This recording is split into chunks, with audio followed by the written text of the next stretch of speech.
vérité au cœur de l'information.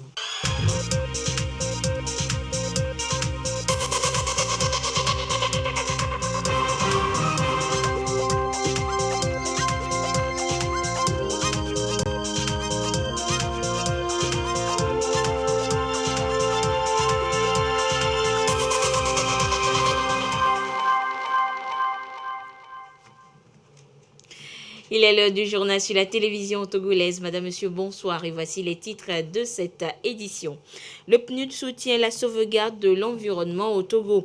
Des financements vont être octroyés à 9 organisations du pays pour accompagner ainsi les initiatives en faveur de la protection de l'environnement. Les détails à suivre dans ce journal.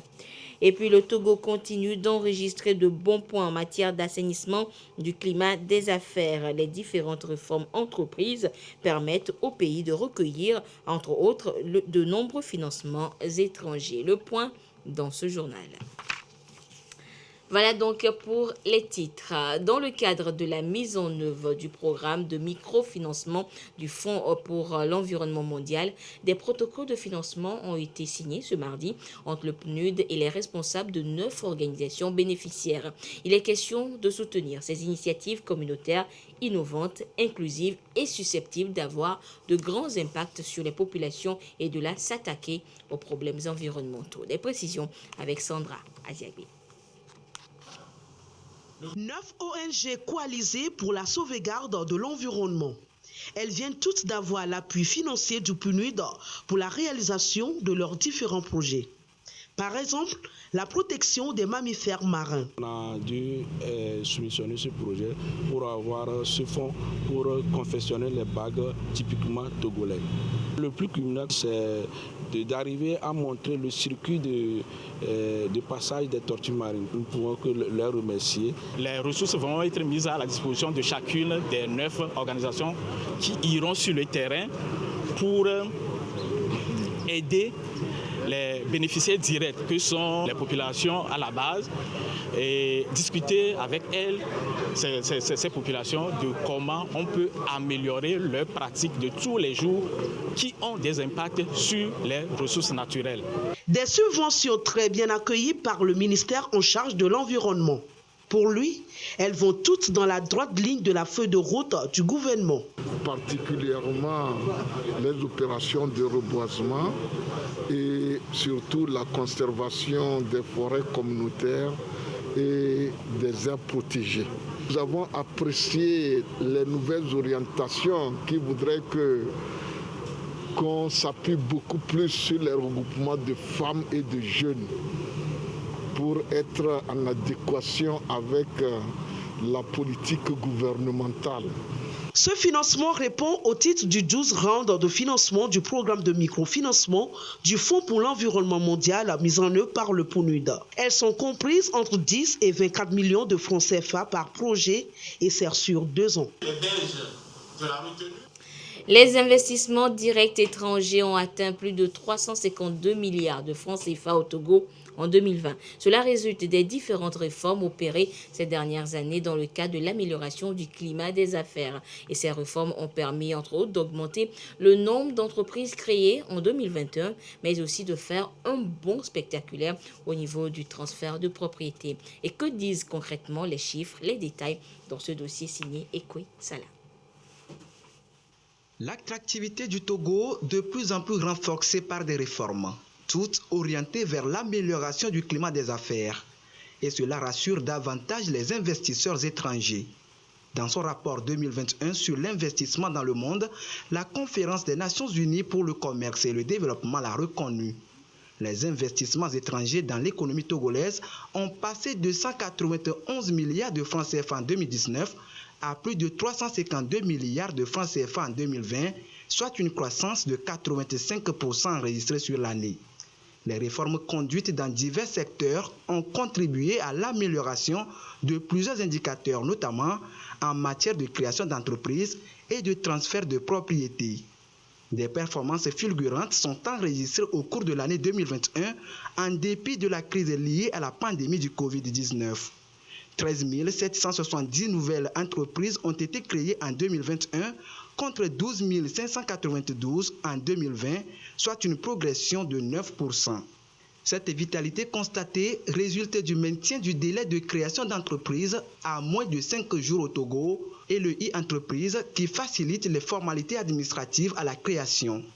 Sur les 13 770 entreprises créées, plus de 11 000 sont portées par des Togolais contre 9 701 en 2020. La plupart détenues par des hommes. Selon les statistiques, 3 721 femmes sont porteuses d'initiatives de création de sociétés en 2021 contre 3 426 un an plus tôt. Que dire du transfert de propriété? Là aussi, des progrès sont enregistrés. Depuis avril 2020, le délai de traitement total est fixé au maximum à 6 heures. Conséquence, les chiffres de transfert de propriété ont explosé depuis le mois de mai, franchissant la barre de 90 dossiers traités par mois avec un délai moyen de 3 heures en pratique. Il fallait 8 jours de par le passé. Le nombre de dossiers de transfert de propriété est passé de 252 en 2018 à 1125 en 2021, soit une hausse de plus de 300%. Cette performance s'explique aussi par la numérisation de la quasi-totalité des titres fonciers du Togo, facilitant les recherches en termes de charges sur les titres, la mise en place d'un bureau de transfert de propriété dédié et la réduction drastique du droit de mutation totale fixé à 35 000 francs CFA contre 4% de la valeur vénale en fin novembre 2018. Des mesures visant à accélérer les procédures des opérations d'hypothèque sont aussi prises pour faciliter l'accès du secteur privé au crédit bancaire. Le délai de traitement des dossiers fixé à 4 jours en moyenne, comparativement à 15 jours pour 670 hypothèques signées en 2020. Résultat, le nombre d'hypothèques enregistrées a connu une augmentation. Il a atteint 933 en 2021, soit une hausse de 39%. Le gouvernement compte maintenir le cap des réformes à travers de nouvelles conditions favorables aux investissements en lien avec la feuille de route 2020-2025.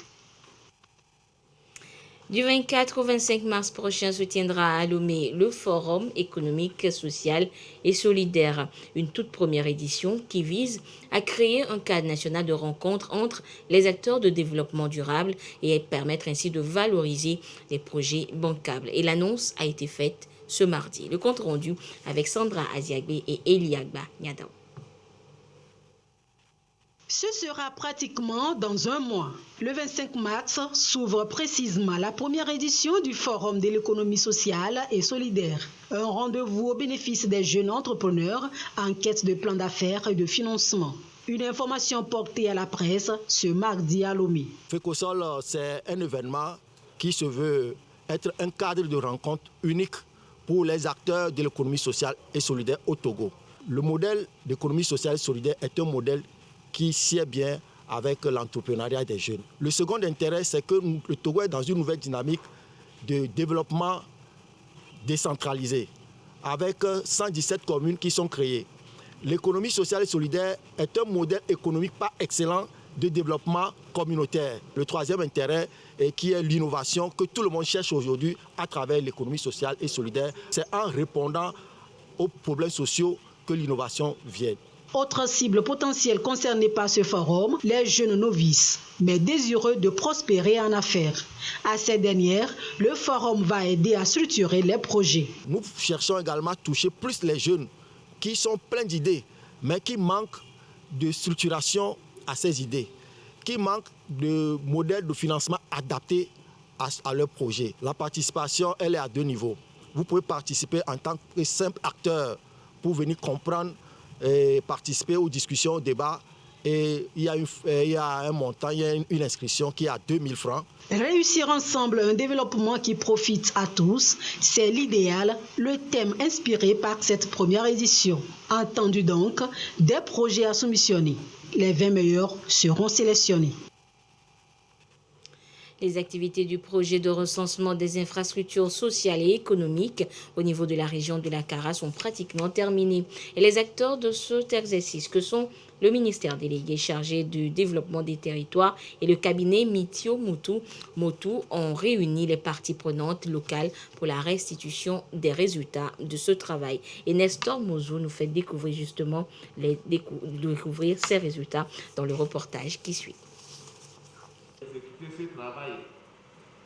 Le PRISE, projet de recensement des infrastructures sociales et économiques dans la région de la Kara, a été lancé le 17 décembre dernier.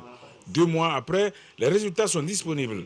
Ce sont ces résultats que le ministère délégué en charge du développement des territoires qui a piloté les travaux et le cabinet Mitio Motu qui les a exécutés sur le terrain partagent avec les acteurs locaux de développement. La collecte s'est extrêmement bien déroulée et nous avons pu effectuer une cartographie précise de toutes les informations, toutes les infrastructures au niveau de la région. Pour vous donner quelques ordres d'idées, nous avons effectué la cartographie de toutes les écoles, de tous les centres de santé, tous les points d'eau, toutes les lignes électriques, tous les réseaux agricoles, les magasins de stockage et j'en passe. Quand on dit on fait un établissement d'une école, on ne fait pas uniquement l'école, on fait aussi les bâtiments, les salles, les professeurs, les classes, les toilettes. Le projet de recensement des infrastructures sociales et économiques a été conçu en vue de régler le problème de déséquilibre et ainsi donner les mêmes chances aux différentes localités pour leur développement. Le ministère délégué chargé du développement des territoires pilote ce projet de façon participative avec l'ensemble des acteurs ministériels. Dans la démarche méthodologique, après cette phase régionale, les points focaux de l'ensemble des ministères vont se réunir à Lomé pour se plancher, examiner et étudier les données à fond pendant 3 jours, au thème desquels, si l'examen est concluant, les points focaux vont donner leur aval et ce serait la validation finale pour ce qui concerne les données de la région de la Kara. Le préfet de Bassar, le colonel Jean-Faré Bonfo, qui a représenté le préfet de la COSA pour présider les travaux de cette rencontre, a remercié les acteurs de ce recensement pour le travail abattu. Il a souligné que cette initiative s'inscrit dans la feuille de route du gouvernement 2020-2025, initiative qui a pour intérêt de mettre à la disposition des décideurs un outil qui puisse les orienter sur l'implantation des infrastructures. Et la suite de cette édition avec ce communiqué présenté par Joseph Amiga. Communiqué du gouvernement. Notre pays enregistre depuis le 1er février une baisse du taux de contamination de la maladie à la Covid-19. Cette baisse est le résultat de la campagne de vaccination en cours et à la mobilisation de tous dans le cadre du respect des mesures sanitaires édictées par les autorités. Le gouvernement félicite l'ensemble de la population et l'encourage à maintenir la vigilance afin d'accélérer l'atteinte rapide de l'immunité collective. Tenant compte de la baisse du taux de positivité, conformément à ces engagements et suite à l'avis du Conseil scientifique, le gouvernement prend les mesures suivantes. A. La réduction de la durée de l'isolement pour les sujets déclarés positifs à 7 jours pour les personnes vaccinées et à 10 jours pour les personnes non vaccinées. B. La réouverture de tous les lieux de culte officiellement reconnus dans le strict respect des mesures sanitaires actuellement en vigueur. C. La reprise de toutes les activités sportives avec la participation du public sur présentation d'une preuve de vaccination avec l'installation d'un dispositif de vaccination à proximité des lieux qui accueillent ces activités. D. La reprise des activités culturelles et sociales avec l'autorisation d'accès à la plage sur présentation d'une preuve de vaccination avec l'installation de dispositifs de vaccination à proximité des lieux qui accueillent les activités. Chaque responsable sectoriel est chargé de préciser, à travers des protocoles sanitaires ajustés, les conditions précises d'application des mesures ci-dessus. Le gouvernement invite à une intensification de la campagne de vaccination sur toute l'étendue du territoire afin de mettre notre pays à l'abri de futures vagues. Seule cette accélération du rythme de vaccination permettra de décider de nouveaux assouplissements. À cet égard, toute personne désireuse de se faire vacciner peut composer étoile 844 dièse ou se rendre sur le site https:/vaccin.covid19.gouv.tg pour s'enregistrer et se rendre ensuite dans un des sites prévus pour la vaccination. Enfin, le gouvernement rappelle à la population l'importance du respect strict des mesures barrières, notamment le lavage régulier des mains à l'eau et au savon et à la désinfection des mains avec un gel ou une solution hydroalcoolique. Le port systématique de masques, le respect de la distanciation physique d'au moins 1 mètre, éviter tout contact étroit avec des personnes présentant des signes suspects de grippe ou de difficultés respiratoires. La surveillance épidémiologique reste effective et l'évolution de la hausse du taux de positivité entraînera une application immédiate des mesures restrictives édictées précédemment. Le gouvernement compte sur le sens de la responsabilité de l'ensemble de la population. Fait à Lomé, le 22 février 2022, le gouvernement. Et à ce jour du mardi 22 février 2022, la situation de la pandémie au nouveau coronavirus Covid-19 au Togo se présente comme suit. Le nombre de cas confirmés s'élève à 36 764. 9 nouveaux cas enregistrés depuis hier. Le nombre de personnes guéries est de 36 403.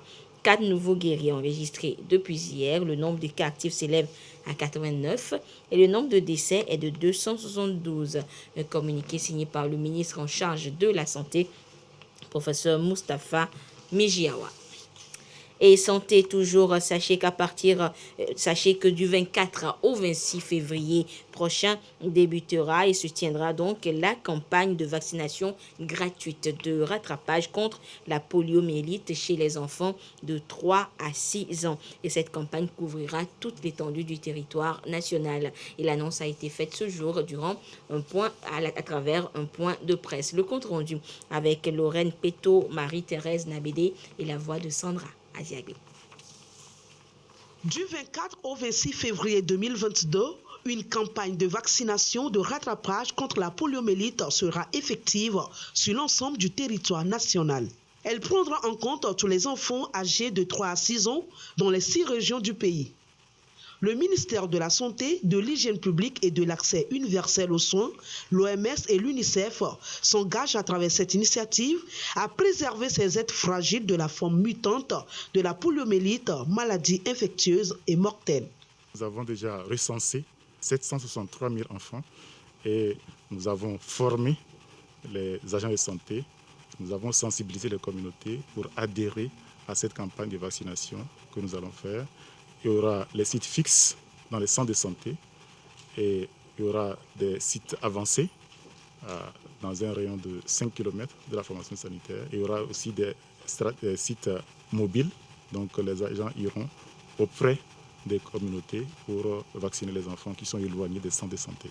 La particularité de cette campagne de rattrapage contre la poliomyélite est l'adoption unique de la voie injectable et pour cause. Le type 2 est le virus qui entraîne en fait beaucoup de dérivations. Donc nous avons retiré ce type 2 en 2016 dans la vaccination de routine et il fallait le remplacer avec le vaccin polio injectable qui protège contre les 3 types de poliovirus. Donc les enfants nés entre 2016 et 2018 n'ont pas la protection nécessaire pour lutter contre le type 2. Donc c'est pour cela qu'il est nécessaire de les rattraper lors de cette campagne. La poliomyélite se manifeste par la fièvre, la fatigue, le mal de tête, des vomissements, une raideur de la nuque, des douleurs dans les membres et elle peut entraîner une paralysie totale. Les parents sont donc appelés à faire vacciner les enfants pour les protéger de ce mal.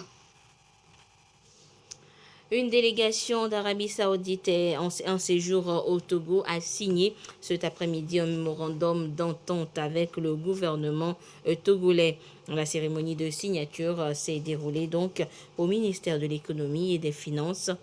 Et vous pouvez le voir sur ces images, la partie togolaise était représentée par le ministre du Commerce, Kodjo Adedje. Et la partie saoudienne était représentée donc par le chef de la mission en séjour dans notre pays. Nous reviendrons en détail sur la signature de ce mémorandum dans nos prochaines éditions. L'actualité, c'est également cet incendie au port autonome de Lomé. Le parc auto de la société libano-togolaise de transport SLTT a pris feu hier nuit. Une vingtaine de véhicules ont été calcinés. L'incendie a été finalement maîtrisé grâce aux sapeurs-pompiers. Et pour l'heure, l'origine du sinistre reste toujours inconnue. Les dégâts sont importants. Le reportage est signé Victoire Kaliwa, Marie-Reine Abeta et Gerson Deveau. De toutes ces voitures de luxe en vente dans ce parc, il ne reste que des carrosseries calcinées. Un incendie a fait ravage. Selon les témoins, le feu s'est déclenché tard dans la nuit après la fermeture du parc. On nous a appelés tard dans la nuit. On était venus, mais toutes les voitures ont déjà pris feu. Donc, à peu près plus de 20-30 voitures comme ça. On attend les constats. Pour le moment, nous, on ne sait rien. Plus d'une vingtaine de véhicules irrécupérables. D'autres, peut-être avec un peu de travail de tôlerie, pourraient être remis en circulation.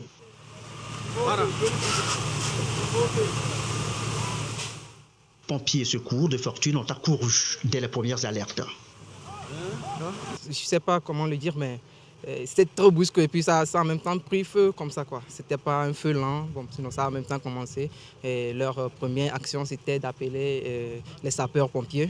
Et puis ils ont attendu leur arrivée. Grâce aux sapeurs-pompiers aussi qui ont pu un peu maîtriser le feu. On remercie Dieu aussi, on n'a pas eu trop de dégâts. J'ai envie de le dire, personne n'a pas eu de blessés ni de morts. On peut remercier Dieu pour ça. Juste les dégâts matériels comme vous le voyez. Devant l'intensité des flammes, c'était presque peine perdue pour beaucoup d'engins pris en étau. Il a fallu en effet des heures pour circonscrire les flammes et finalement venir à bout de l'incendie au petit matin. C'est chez un seul importateur, c'est un importateur qui a perdu ses marchandises comme ça.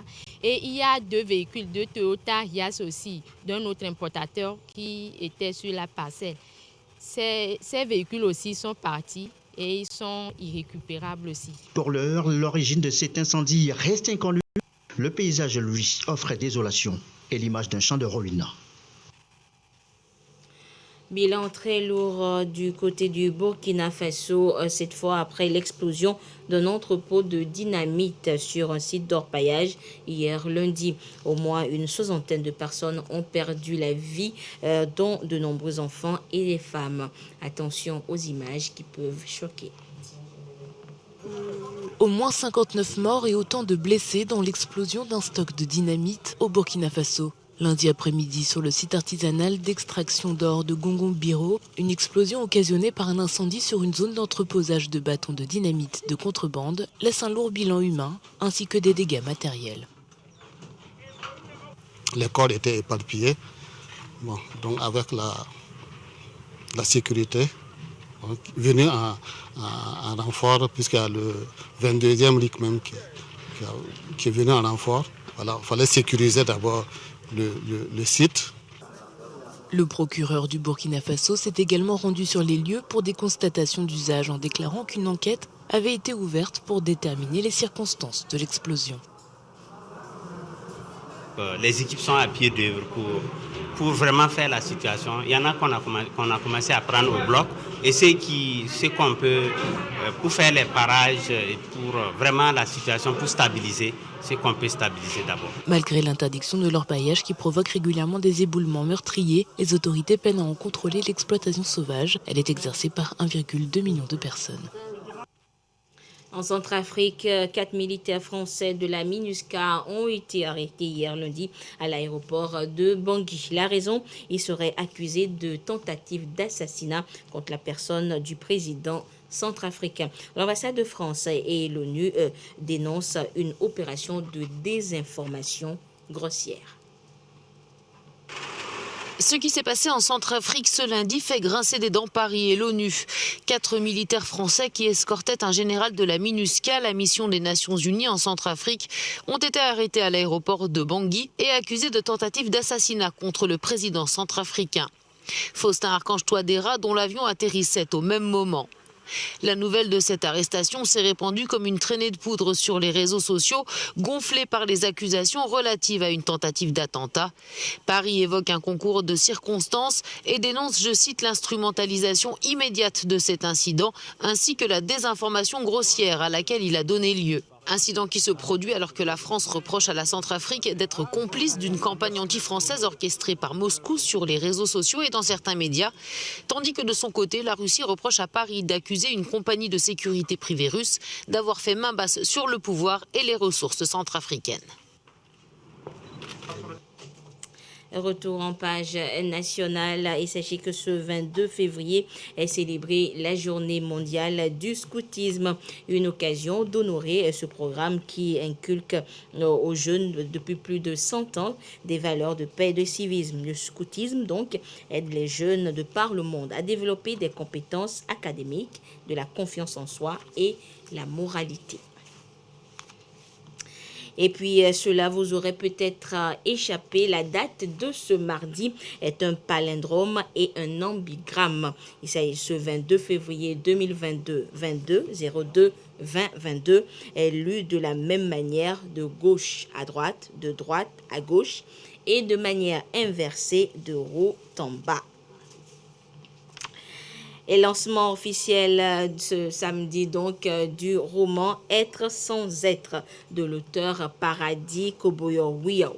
Excision, racisme, mariage forcé et surtout immigration. Ce sont des mots qui minent notre société et qui ont été donc dénoncés par l'auteur dans cet ouvrage dédicacé donc depuis samedi. Et nous reviendrons donc sur le lancement officiel de cet ouvrage dans nos prochaines éditions. Sachez que le Togo se prépare pour la deuxième phase du plan de gestion d'élimination des substances appauvrissant la couche d'ozone. Les résultats de l'enquête réalisée dans le cadre de la première phase sont soumis à validation ce mardi, au cours d'une rencontre qui a réuni le personnel du ministère de l'Environnement et leurs partenaires. Le compte rendu avec Isaka à Aruna et Abile Nyazimbe. D'ici à décembre 2023, ce sera la fin de la première phase du plan de gestion et d'élimination des fluides frigorigènes au Togo. Ces substances utilisées dans la réfrigération détruisent la couche d'ozone. Cette rencontre planche sur les résultats de l'enquête réalisée sur cette première phase. On a pu constater qu'il y a une diminution de la consommation des gaz qui détruisent la couche d'ozone. Et dans le même temps, il y a eu une observation qui nous amène à dire qu'il y a une consommation accrue des gaz qui sont des gaz à effet de serre responsables des changements climatiques. Nous avons constaté que l'utilisation des outils essentiels au niveau des ateliers d'équipement de froid et au niveau des ateliers de frigoristes sont en deçà des normes internationales. Nous avons pu constater que les gaz qui sont respectueux de l'environnement et qui sont utilisés dans le secteur du froid sont presque absents dans l'utilisation, que ce soit au niveau de la climatisation et surtout au niveau de la réfrigération, de la congélation. Des constats mais également des actions, mais au bout des résultats surtout encourageants. Les performances réalisées par notre pays En matière de lutte contre l'appauvrissement de la couche d'ozone, ont été possibles grâce à la volonté politique manifeste au plus haut niveau qui a permis au Togo d'intégrer très tôt les questions environnementales dans les stratégies de développement. Que les partenaires techniques et financiers nous accompagnent. Le Togo crée ainsi les conditions favorables au financement de son plan d'élimination de ces substances qui appauvrissent la couche d'ozone. Le ministre délégué chargé de l'enseignement technique et de l'artisanat porte à la connaissance des artisans inscrits au registre de métiers des chambres de métiers que le processus de renouvellement des organes des 10 chambres est lancé. Ainsi, la date de l'élection des délégués des chambres préfectorales et des chambres communales des métiers de Lomé, initialement fixée au 6 mars 2022, est repoussée au dimanche 20 mars 2022. Tout artisan remplissant les conditions d'éligibilité est libre de poser sa candidature dans sa branche d'activité. La composition du dossier de candidature est à consulter dans le quotidien national Togo Presse. Et le ministre des Armées porte également à la connaissance du public qu'un concours de recrutement des élèves officiers, médecins, pharmaciens, vétérinaires et d'endostomatologie de l'école de service de santé des armées de Lomé est ouvert aux jeunes Togolais des deux sexes. Le concours se déroulera les mardis 24 et mercredi 25 mai 2022 au lycée de Tocoin à la Colombe de la Paix de Lomé. Les conditions générales d'inscription au concours sont les suivantes: être âgé de 21 ans au plus à la date du concours, être titulaire du baccalauréat deuxième partie des séries C ou D datant de moins de 2 ans ou être régulièrement inscrit en classe de terminale C ou D. Les détails relatifs à la composition du dossier et au déroulement du concours sont à consulter dans le quotidien national Togo Presse. Et c'est sur cette série de communiqués que se referme cette édition. Merci de votre fidélité à la télévision togolaise. Excellente suite de nos programmes. Au revoir.